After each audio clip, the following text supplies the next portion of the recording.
Next, classification of amino acid based on metabolic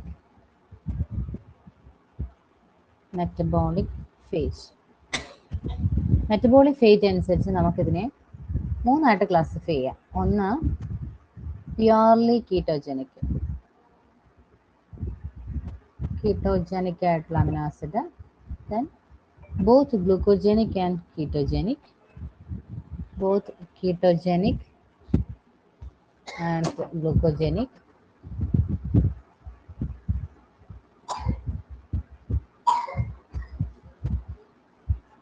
both ketogenic and glucogenic. Next,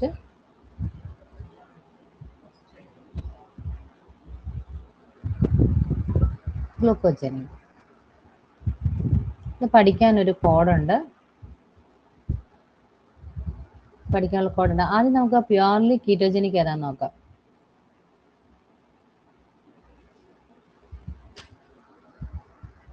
purely കീറ്റോജനിക്കിന് example പഠിക്കാം. അത് ഒരെണ്ണം മാത്രമേ ഉള്ളൂ, അതുകൊണ്ട് അത് എളുപ്പമാണ്. കീറ്റോജനിക് എന്ന് പറയുന്നത് ഒരെണ്ണേ ഉള്ളൂ. ഏതാണത്? ലൂസിനാണ്. ഇനി കീറ്റോജനിക് ആൻഡ് ഗ്ലൂക്കോജനിക് പഠിച്ചു കഴിഞ്ഞാൽ ഇത് രണ്ടിലും വരാത്തതാണല്ലോ ബാക്കി ഗ്ലൂക്കോജനിക്.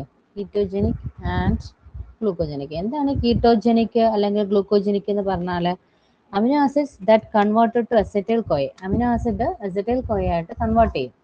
എന്നിട്ട് amino acid converted to acetyl Koya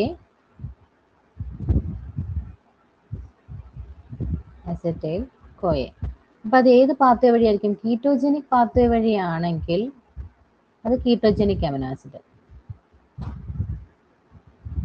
then glucogenic തന്നെ അമിനോ ആസിഡ് നേരെ ഏത് പാത്വയിലേക്ക് എൻ്റർ ചെയ്യും? ഗ്ലൂക്കോജനിക് പാത്വയിലേക്ക് എൻ്റർ ചെയ്യും. രണ്ട് ബോത്ത് ഗ്ലൂക്കോജനിക് ആൻഡ് കീറ്റോജനിക് എന്ന് പറഞ്ഞാൽ രണ്ട് പാത്വയിൽ കൂടിയും എൻ്റർ ചെയ്യുന്ന ടൈപ്പ് ഓഫ് അമിനോ ആസിഡുകളെയാണ് നമ്മൾ കീറ്റോജനിക് ആൻഡ് ഗ്ലൂക്കോജനിക് എന്ന് പറയുന്നത്. അപ്പോൾ കീറ്റോജനിക് പാത്വയിൽ എൻ്റർ ചെയ്യുന്ന അമിനോ ആസിഡ് എന്ന് പറഞ്ഞാൽ ലൂസിൻ മാത്രമേ ഉള്ളൂ. ദെൻ കീറ്റോജനിക് ആൻഡ് ഗ്ലൂക്കോജനിക് എന്ന് പറയുന്നത് അമിനോ ആസിഡ്സ് എന്ന് പറയുന്നത് എക്സാമ്പിൾ പഠിക്കാൻ നമുക്കൊരു കോഡുണ്ട്. കോഡെന്ന് പറഞ്ഞാൽ ദിസ് എൽപിറ്റ്, LPITT, എൽപിറ്റ്. അപ്പോൾ അതിൻ്റെ നമുക്ക് ഏതൊക്കെയാണ് പറയാൻ പറ്റുന്നത്? എൽ എന്ന് പറഞ്ഞാൽ അബ്രിവേഷൻ പറയുകയാണെങ്കിൽ ലൈസിൻ. ദെൻ പി എന്താണ്? Phenyl alanine. ഐ എന്തായിരിക്കും? ഐസോലൂസിൻ.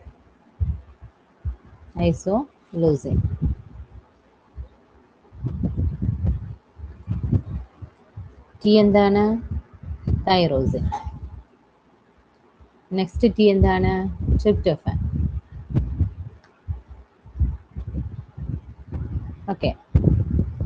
ദെൻ ഗ്ലൂക്കോജനിക് എന്ന് പറയുന്നത് ബാക്കി വരുന്ന അമിനോ ആസിഡ്സുകളെല്ലാം തന്നെ എന്തായിരിക്കും? ഗ്ലൂക്കോജനിക്. നമുക്ക് പഠിക്കാനുള്ള എളുപ്പത്തിന് എന്ത് ചെയ്യണം? ഈ പറഞ്ഞ ആദ്യം കീറ്റോജനിക് എന്ന് പറയുന്നത് ലൂസിനാണ്. ബോത്ത് കീറ്റോജനിക് ആൻഡ് ഗ്ലൂക്കോജനിക് എന്ന് പറയുന്നത് എൽപിറ്റ് ആണ്. അപ്പൊ ഇതിൽ വരാത്ത ബാക്കി എല്ലാ അമിനോ ആസിഡ്സുകളും എന്താണ്? ഗ്ലൂക്കോജനിക് ആണ്. അപ്പൊ ലൈസിൻ, ഫിനൈലലാനിൻ, ഐസോലൂസിൻ, തൈറോസിൻ, ട്രിപ്റ്റോഫാൻ. എൽപിറ്റ് എന്ന് ഒരു കോഡ് ഉണ്ടാക്കി വെച്ചിട്ടാണ്. അങ്ങനെ തന്നെ പഠിച്ചു വെച്ചോണം. ഇതിൽ വരാത്ത ബാക്കി എല്ലാ അമിനോ ആസിഡ്സ് എന്ത് അമിനോ ആസിഡ്സ് ആണ്? ഗ്ലൂക്കോജനിക് അമിനോ ആസിഡ്സ് ആണ്. ഓക്കെ. അപ്പൊ നെക്സ്റ്റ് നമ്മൾ മെറ്റബോളിക് ഫേറ്റിന്റെ classification. Purely ketogenic, both ketogenic and glucogenic. ഏതെങ്കിലും രണ്ടെണ്ണം പഠിക്കുക, ഒരെണ്ണം ബാക്കി വരുന്ന അമിനോ ആസിഡ്സുകളെല്ലാം എന്താണ്? ഗ്ലൂക്കോജനിക് ആണ്. നെക്സ്റ്റ് ക്ലാസിഫിക്കേഷൻ എന്ന് പറയുന്നത് based on the nutritional requirement. Based on nutritional requirement. Based on nutritional requirement അനുസരിച്ച് നമുക്ക് അമിനോ ആസിഡ്സിനെ എത്രയായിട്ട് ക്ലാസിഫൈ ചെയ്യാം? എസെൻഷ്യൽ അമിനോ ആസിഡ്സ് എന്ന് പറയാം. സെമി എസെൻഷ്യൽ ഉണ്ട്. ഇതിനടുത്തേതാണ്? നോൺ എസെൻഷ്യൽ ഉണ്ട്. Non essential amino acids. നമുക്ക് ഓരോന്നായിട്ട് പറയണം. എന്താണ് എസെൻഷ്യൽ അമിനോ ആസിഡ്സ് എന്ന് പറഞ്ഞാൽ? എസെൻഷ്യൽ അമിനോ ആസിഡ്സ് എന്ന് പറഞ്ഞാൽ എന്താണ്? എസെൻഷ്യൽ അമിനോ ആസിഡ്സ് എന്ന് പറഞ്ഞാൽ which cannot be synthesized in the body. നമ്മുടെ ബോഡിയിൽ സിന്തസൈസ് ചെയ്യുന്നില്ല. Which cannot be synthesized in the body. which cannot be synthesized in the body. Then അതുകൊണ്ട് തന്നെ നമ്മൾ എന്ത് ചെയ്യണം, ഈ അമിനോ ആസിഡിനെ, these amino acids are supplied to diet. നമ്മുടെ ഡയറ്റ് വഴിയാണത് സപ്ലൈഡ് ഇൻ ദ ഡയറ്റ്. അപ്പോൾ based on the nutritional requirement essential amino acid ഉണ്ട്, സെമി എസെൻഷ്യൽ അമിനോ ആസിഡ് ഉണ്ട്, നോൺ എസെൻഷ്യൽ അമിനോ ആസിഡ്സ് ഉണ്ട്. എസെൻഷ്യൽ അമിനോ ആസിഡ് ആണ് നമ്മുടെ ബോഡിയിൽ synthesise ചെയ്യുന്നില്ല, നമ്മുടെ ഡയറ്റ് വഴി സപ്ലൈ ആണ് ചെയ്യുന്നത്. സെമി എസെൻഷ്യൽ എന്ന് പറഞ്ഞാൽ ഗ്രോയിങ് ചിൽഡ്രന് ഇത് ആവശ്യമാണ്. Growing children require them in the food. ഫുഡിൽ കൂടി ഇവർക്ക് സെമി എസെൻഷ്യൽ ആവശ്യമാണ്, പക്ഷേ അഡൾട്ട്സിന് ഇതിൻ്റെ ആവശ്യം ഇല്ല. ഗ്രോയിങ് ചിൽഡ്രന് ആവശ്യമാണ്.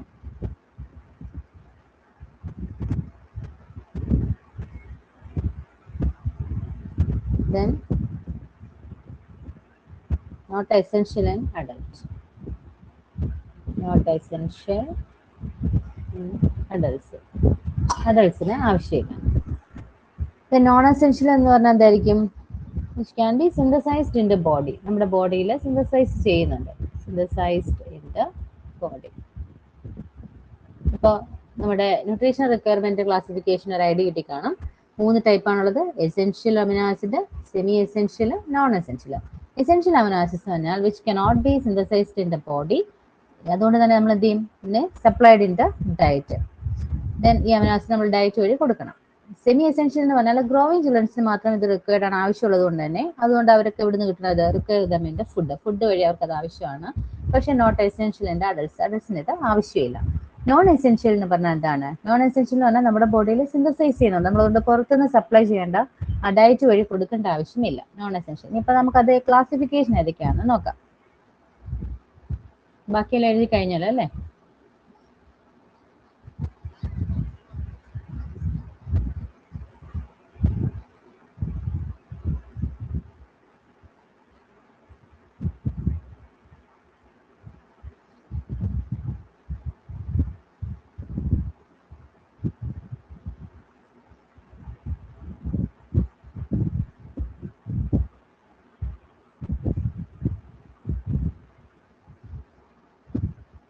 നെക്സ്റ്റ് നമുക്കൊരു ടേബിൾ കൊടുക്കുകയാണെങ്കിൽ എസെൻഷ്യൽ, നേരത്തെ പറഞ്ഞ ഇതിൽ 1-2 പഠിച്ചു കഴിഞ്ഞാൽ ബാക്കി നമുക്ക് പഠിക്കണ്ട, ബാക്കി അതിൽ നിന്ന് കിട്ടും. Semi essential, non essential. Synthesize നമ്മുടെ ബോഡിയിൽ സിന്തസൈസ് ചെയ്യുന്നുണ്ട്, ഡയറ്റ് വഴി ആവശ്യമില്ല. Semi non essential amino acids. Okay. അപ്പോൾ എസെൻഷ്യൽ അമിനോ ആസിഡ്സ് എന്ന് ഏതൊക്കെയാണ്? അതിന് ഒരു കോഡുണ്ട്, MTT. അത് കാണാതെ പഠിച്ചു വെച്ചോണേ, പരീക്ഷയ്ക്ക് ആവശ്യമുള്ളതാണ്. VIL, will fly. PHLY, MTT will fly. ഇതിനെ നമുക്ക് വേണമെങ്കിൽ ഇങ്ങനെ എന്താ പറയുക, ഒരു ഷോർട്ടിൽ വേണമെങ്കിൽ പറയാം മെറ്റ് വിൽ ഫ്ലൈ എന്ന് പറയാം. പക്ഷേ മെറ്റ് വിൽ ഫ്ലൈ ഇങ്ങനെ വേണമെങ്കിലും പഠിക്കാം. എന്തായാലും MTT വിൽ ഫ്ലൈ എന്നോ എങ്ങനെയാണെങ്കിലും ആ കോഡ് ഓർത്ത് വെച്ചാൽ നമുക്കത് എഴുതാൻ എളുപ്പമാണ്. അപ്പം എന്താണ് അതിൻ്റെ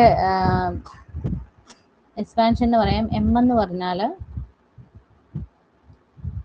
എസെൻഷ്യൽ അമിനോ ആസിഡിന്റെ കോഡാണ് MTT വിൽ ഫ്ലൈ അല്ലെങ്കിൽ മെറ്റ് വിൽ ഫ്ലൈ. എങ്ങനെയെങ്കിലും നിങ്ങളൊരു കോഡ് ഉണ്ടാക്കി പഠിക്കാം. അപ്പം എന്താണ് അതിന്റെ ക്ലാസിഫിക്കേഷൻ? ഓരോ ടൈപ്പ് സ്പെസിഫിക് അമിനോ ആസിഡ്സിന്റെ പേര് പറയാം. കോഡ് എന്തായാലും പഠിച്ചു നോക്കണം, അല്ലെ നമ്മൾ പെട്ടെന്ന് മറന്നു പോകും. M എന്ന് പറഞ്ഞാൽ മെത്തിയോണിൻ.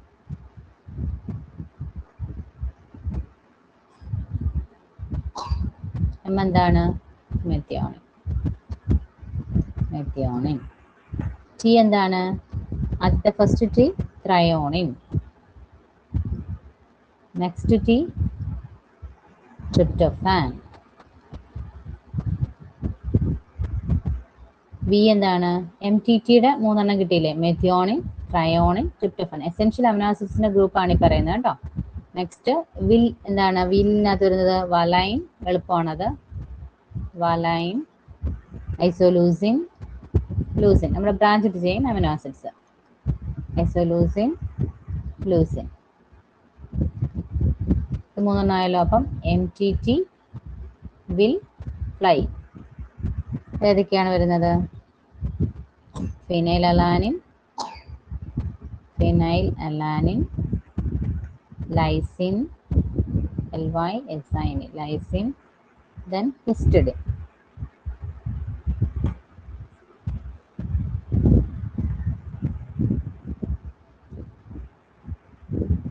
ഹിസ്റ്റഡിനെ നമുക്ക് എസെൻഷ്യലിന്റെ കൂട്ടത്തിലും സെമി എസെൻഷ്യലിന്റെ കൂട്ടത്തിലും കൂട്ടാറുണ്ട് കേട്ടോ. ആണ് ഈ H ഇവിടെ വരുന്നത് ഹിസ്റ്റഡിന്റെ ആണ്. അപ്പോൾ ഫിനൈൽ അലാനിൻ, ലൈസിൻ, ഹിസ്റ്റഡിൻ. അപ്പോൾ methionine, threonine, tryptophan, valine, isoleucine, leucine, phenyl alanine, lysine, histidine. Okay. ഇനി സെമി എസെൻഷ്യലിനകത്ത് വരുന്നത് ആർജിനിൻ ആണ്. ബാക്കിയുള്ള എല്ലാ അമിനോ ആസിഡ്സുകളും ഏതാണ്? ബാക്കി all other amino acids are non essential. അപ്പം പഠിക്കാൻ എളുപ്പം എന്താണ്? ഈ പറഞ്ഞ ഏതെങ്കിലും എസെൻഷ്യലും സെമി എസെൻഷ്യലും പഠിച്ചു വെക്കുക. അപ്പം നമുക്ക് അതല്ലാത്തതെല്ലാം എന്താണ്? നോൺ എസെൻഷ്യൽ ആണെന്ന് നമുക്ക് മനസ്സിലാക്കാൻ പറ്റും. ഇത് എഴുതി കഴിഞ്ഞോ? ഏതൊക്കെയാണ് എസെൻഷ്യൽ, ഏതൊക്കെയാണ് സെമി എസെൻഷ്യൽ, ഏതൊക്കെയാണ് നോൺ എസെൻഷ്യൽ? നമുക്കതിനകത്ത് സ്പെഷ്യൽ ഗ്രൂപ്പുകൾ ഓരോ അമിനോ ആസിഡ്സിന് വരുന്ന ഏതൊക്കെയാണ് നോക്കാം. നമ്മുടെ classification is over. Then special group present in special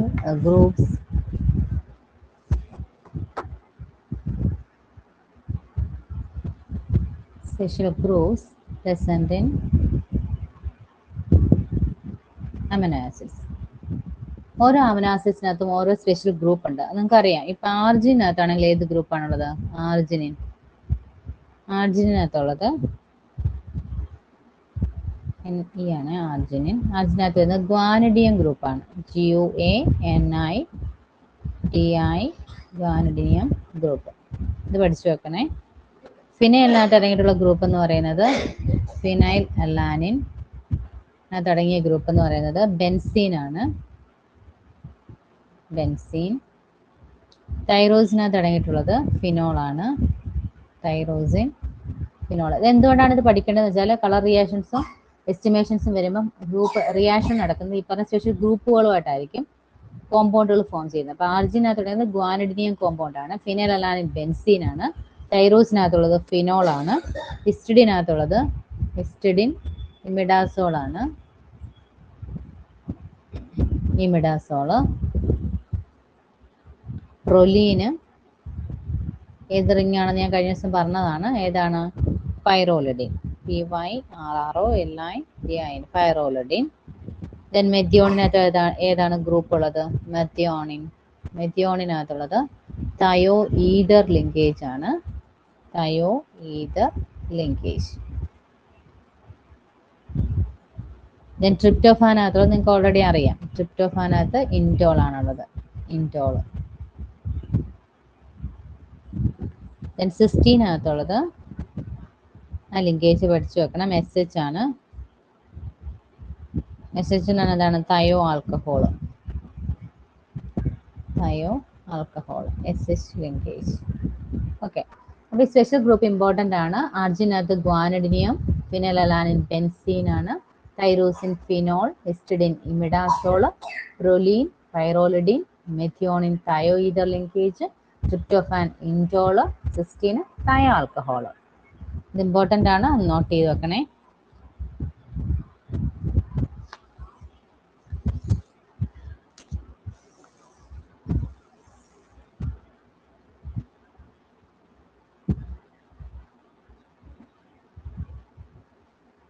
കഴിഞ്ഞല്ലോ അല്ലേ?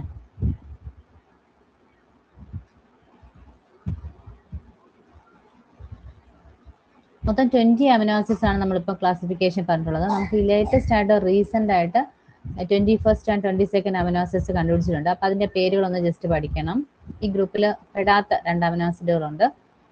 അതിലെ ഫസ്റ്റ് 21st അമിനോ ആസിഡ് എന്ന് പറയുന്നത് സെലനോസിസ്റ്റിൻ ആണ്.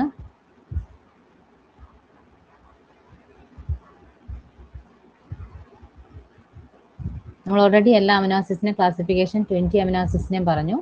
നെക്സ്റ്റ് 21st അമിനോ ആസിഡ് എന്ന് പറയുന്നത് സെലനോസിസ്റ്റിൻ ആണ്. സെലനോസിസ്റ്റീൻ.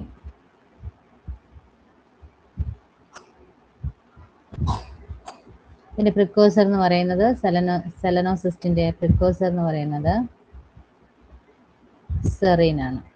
അത് നോട്ട് ചെയ്യണം. സെറിൻ എവിടുന്നാണ് വരുന്നത്? Serine is modified to cysteine. Serine is modified to cysteine.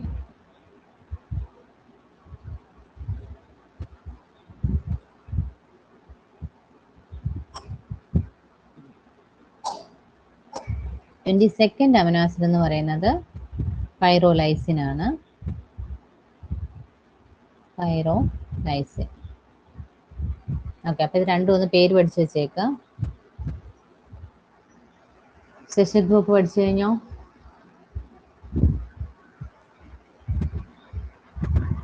Exam point of വ്യൂവിലുള്ള കാര്യം മാത്രമാണ് ഞാനിപ്പോൾ കെമിസ്ട്രി ഓഫ് അമിനോ ആസിഡിൽ പറയുന്നത്. ക്ലാസിഫിക്കേഷൻ ഇമ്പോർട്ടൻ്റ് ആണ്. 21st 22nd റീസെൻ്റ് ആഡ് ആയതാണ്, അത് നോക്കണം. സ്പെഷ്യൽ ഗ്രൂപ്പ് പഠിക്കണം, കാരണം എക്സാമിനേഷന് കളർ റിയാക്ഷൻസിനൊക്കെ ഈ പറഞ്ഞ അമിനോ ആസിഡ്സിൽ ഈ പറഞ്ഞ ലിങ്കേജ് അല്ലെങ്കിൽ ഗ്രൂപ്പാണ് കോമ്പൗണ്ട് ഫോം ചെയ്യുന്നത്. അപ്പോൾ അത് ഇമ്പോർട്ടൻ്റ് ആണ്. അപ്പോൾ ട്രിപ്റ്റോഫാനകത്ത് ഏത് ഗ്രൂപ്പാണുള്ളത്, സിസ്റ്റീനകത്ത് ഏതാണെന്നൊക്കെ പരീക്ഷയ്ക്ക് ചോദിക്കാം. നെക്സ്റ്റ് ഡിറൈവ്ഡ് അമിനോ ആസിഡ്സ് ആണ്. Derived amino acids. Derived amino acids.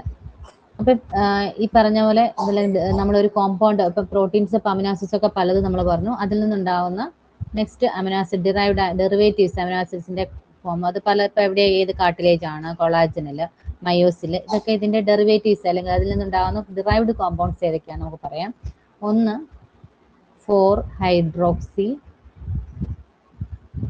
പ്രൊലീൻ. എവിടെയാണ് കാണുന്നത്? Found in collagen. അപ്പോൾ ഒരു ഡിറൈവ്ഡ് അമിനോ ആസിഡ് ആണ് 4-ഹൈഡ്രോക്സി പ്രൊലീൻ, ഫൗണ്ട് ഇൻ കൊളാജൻ. കൊളാജനിൽ കാണുന്ന ഒരു ഡിറൈവ്ഡ് അമിനോ ആസിഡ് ആണ് 4-ഹൈഡ്രോക്സി പ്രൊലീൻ. അതുപോലെ 5-ഹൈഡ്രോക്സി ലൈസിൻ. 5-ഹൈഡ്രോക്സി ലൈസിന് കാണുന്നത് ഹൈഡ്രോക്സിലേഷൻ റിയാക്ഷനിലാണ്. വൈറ്റമിൻ സി അവിടെ ആവശ്യമാണ്. നമ്മൾ വൈറ്റമിൻസ് പഠിച്ചപ്പോൾ പറഞ്ഞിട്ടുണ്ടായിരുന്നു 5-ഹൈഡ്രോക്സി ലൈസിന്റെ കാര്യം. ഹൈഡ്രോക്സിലേഷൻ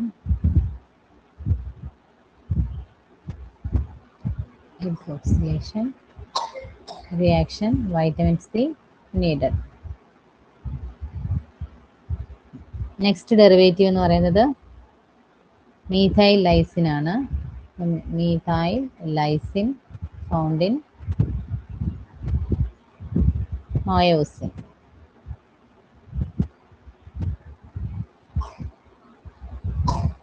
അടുത്തത് gamma carboxy glutamate. Gamma carboxy glutamate found in, ഇവിടെ കാണുന്നത് ക്ലോട്ടിംഗ് ഫാക്ടേഴ്സ്. ഏതൊക്കെ ക്ലോട്ടിംഗ്? അപ്പോൾ ഇത് കണക്റ്റഡ് ആണ്. ക്ലോട്ടിംഗ് ഫാക്ടേഴ്സ് പഠിക്കുമ്പം ഈ കാര്യം അന്നേരം ഓർത്തണം. നമ്മൾ ഗാമ കാർബോക്സി ഗ്ലൂട്ടാമേറ്റ് അല്ലെങ്കിൽ ഗാമ കാർബോക്സിലേഷൻ ഒക്കെ അവിടെ പറയും. Clotting factors like prothrombin,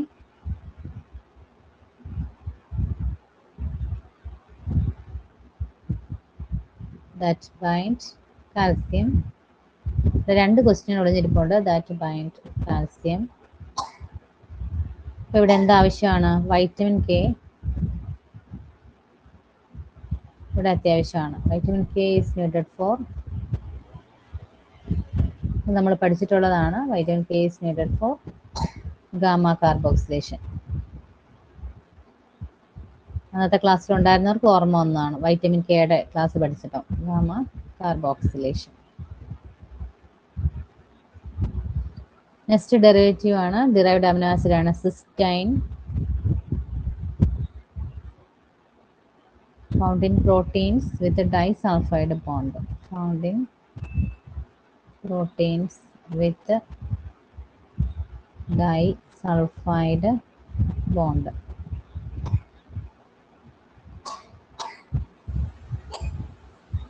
example പറയുകയാണെങ്കിൽ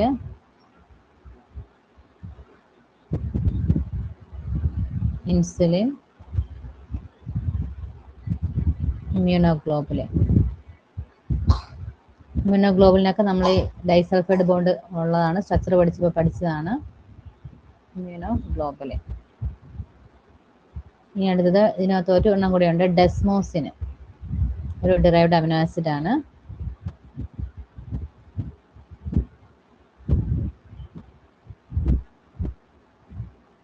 ഡെസ്മോസിൻ ഫൗണ്ട് ഇൻ ഇലാസ്റ്റിൻ. അപ്പൊ ഇതിന്റെ ഒരു പ്രത്യേകത, ഇത് ക്വസ്റ്റ്യൻ എങ്ങനെ വരാൻ വെച്ചാൽ derived amino acid seen in protein.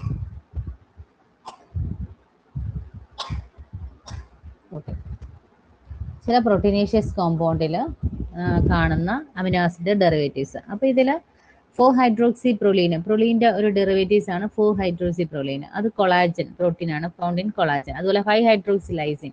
അപ്പം ഹൈഡ്രോക്സിലേഷൻ റിയാക്ഷൻസ് നടക്കുന്ന എവിടെയെല്ലാം എന്തുണ്ട്, 5-ഹൈഡ്രോക്സി ലൈസിൻ ഉണ്ട്. അപ്പോൾ അവിടെ വൈറ്റമിൻ സി ആവശ്യമാണ്.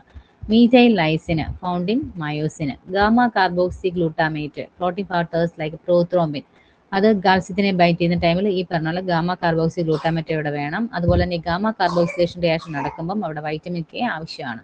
അതുപോലെ സിസ്റ്റൈൻ എന്ന് പറയുന്നത് ശരിക്കും ഈ രണ്ട് സിസ്റ്റൈൻ മോളിക്യൂൾ ജോയിൻ ചെയ്യുമ്പോഴാണ് സിസ്റ്റൈൻ ഫോം ചെയ്യുന്നത്. അത് found in proteins with disulphide bond. Example പറയുകയാണെങ്കിൽ ഇൻസുലിന്, ഇമ്യൂണോഗ്ലോബുലിൻ പോലെയുള്ള പ്രോട്ടീൻസിനകത്ത് ഈ സിസ്റ്റൈൻ ഡൈസൾഫൈഡ് ബോണ്ട് ഉണ്ട്. ഡെസ്മോസിൻ എന്ന് പറയുന്നത് derivative found in elastin. Okay, ഇതാണ് derived amino acid seen in protein എന്ന് പറയുന്നത്. ഇത് ഇതുപോലെ തന്നെ ചില അമിനോ ആസിഡ്സുകളുണ്ട് നോട്ട് സീൻ ഇൻ പ്രോട്ടീൻ, പ്രോട്ടീനകത്ത് കാണാത്തതുണ്ട്. അതിപ്പം നമ്മുടെ ആർജിനോസിസിനേറ്റ്, യൂറിയ സൈക്കിൾ ഇന്റർമീഡിയറ്റ് ആയിട്ടുള്ളത്. അതുപോലെ സിട്രുലിന്, ഹോമോസിസ്റ്റിന്, ഹോമോസെറിന്, അതൊക്കെ പ്രോട്ടീനിൽ കാണാത്തതാണ്. അപ്പൊ ഇത് ഒന്ന് നോട്ട് ചെയ്ത് വെക്കുക. ഇത് ഏതെങ്കിലും ഒരെണ്ണം പഠിക്കുക, derived amino acid seen in protein ഉള്ളത് പഠിച്ചു വെച്ചേക്കുക. ഓക്കെ.